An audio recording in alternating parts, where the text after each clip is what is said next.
안녕하십니까. 저는 구급국장 김성현입니다. 현재 구급대원입니다. 구급대원이 저희가 지금 노조의 명의를 빌어서 왔습니다. 오늘 참여하신 구급대원들도 있는데요. 저희가 작년에 응급실 뺑뺑이 이슈 이후에 어떤 잘못된 전달을 방지하기 위해서 노조 조끼를 꼭 입고 참여하라고 저희가 지시를 받았습니다. 근데 이 행동은 제가 보기에는 어떤 국민들의 왜곡이 생길 수도 있을 것 같습니다. 저희는 시민분들이 신고하면 달려오는 119 구급대원입니다. 그래서 저는 지금 이 조끼를 벗겠습니다. 벗고 구급대원의 입장으로서 이 자리에 서겠습니다. 오늘 아침 뉴스에도 접했듯이 병원 앞에서 응급실 앞에서 2시간을 대기하다 저희 구급대원이 아이를 받았습니다.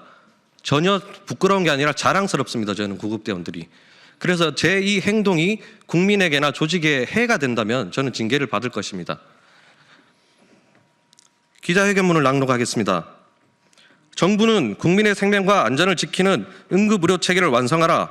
응급의료 체계의 첫 단추는 119 구급대다. 국민의 생명과 안전을 지키기 위해 최전선에서 헌신하는 119 구급대는 현재 심각한 위기에 처해 있습니다. 최근 응급실 과부하로 인해 발생하는 응급실 뺑뺑이 문제가 지속되고 있음에도 불구하고 이에 대한 근본적인 해결책이 마련되지 않고 있습니다.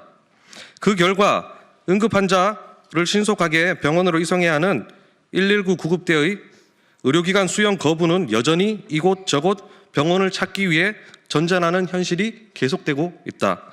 현재 119 구급대의 상황이 언론에 노출이 되고 있지 않을 뿐 응급의료 현장에서 발생하는 응급실 뺑뺑이 문제는 완화되지 않았습니다.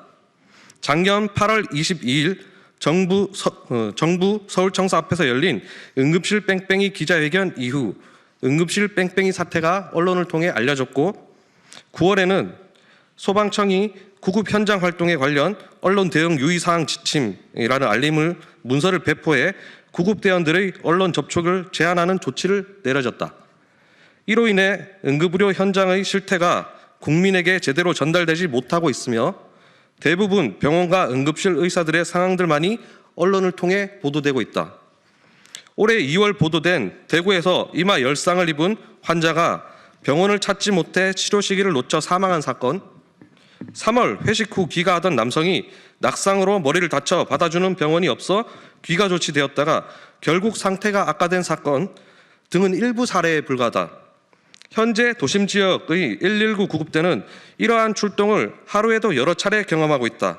하지만 이러한 현실은 국민에게 충분히 알려지지 않고 있으며 응급 환자의 치료 지원에 대한 책임이 구급대에까지 전가되는 일이 발생하고 있다.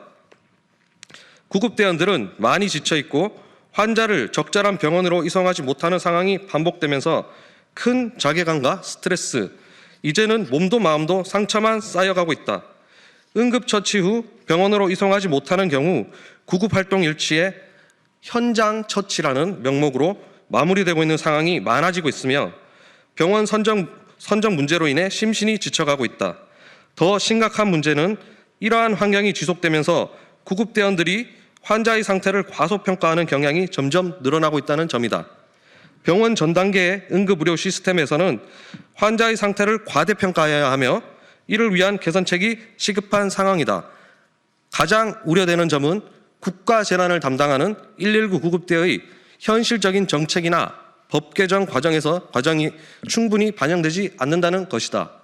현행 응급의료 관한 법률에 따르면 응급의료란 응급환자가 발생한 때부터 생명의 위험에서 회복되거나 심신상의 중대한 위해가 제거되기까지의 과정에서 응급환자를 위하여 하는 상담, 구조, 이송, 응급처치 및 진료 등의 조치를 의미한다. 하지만 정부가 응급의료 개선을 논의할 때 응급실 이전 단계인 상담, 구조, 이송, 응급처치 등의 중요성은 간과되고 있다. 119 구급대가 현장에서 겪고 있는 문제점들은 어제 오늘의 일이 아니다. 코로나19 팬데믹 이전부터 지속되어 온 문제들이 의정 갈등으로 더욱 심화한 것뿐이다. 단순히 의사와 정부 간의 갈등을 넘어서 국민의 생명을 지키기 위한 실질적인 대책이 마련되어야 한다. 응급의료 시스템이 더는 방치되지 않도록 119 구급대의 현장과 정부, 의료기관이 협력해야 한다. 이에 전국공무원 노동조합 서울소방지부는 다음과 같이 제안한다. 첫째, 정부는 병원 응급의료 능력 평가를 강화하고 병원의 응급의료 능력을 평가할 때 119 구급대의 환자 수용 및 이송률을 반영한 평가 항목을 즉각 도입하라. 도입하라! 도입하라! 도입하라! 둘째, 정부는 통합된 정확한 병원 정보를 119 구급대에 제공하고 병원 정보 시스템의 수용 불가 사유를 명확히 표시하도록 조치하라. 셋째, 정부는 119 구급 상황센터에서 병원 선정 시 강제력을 가질 수 있도록 법적, 행정적 권한을 부여하고 이송 지연, 이송 불가 상황이 누락되지 않게 파악할 수 있는 시스템을 조속히 마련하라. 우리나라 응급의료 체계의 첫 시작은 119 구급대에서부터 시작한다. 정부는 119 구급대의 현장 의견을 적극적으로 반영해야 하며 우리나라의 응급의료 체계를 전면적으로 개편하고 개선하는 데 즉각 나설 것을 촉구한다. 119 구급대는 국민의 생명과 안전을 지키기 위해 오늘도 최선을 다하겠습니다. 2025년 3월 17일 전국 공무원 노동조합 소방본부 서울소방지부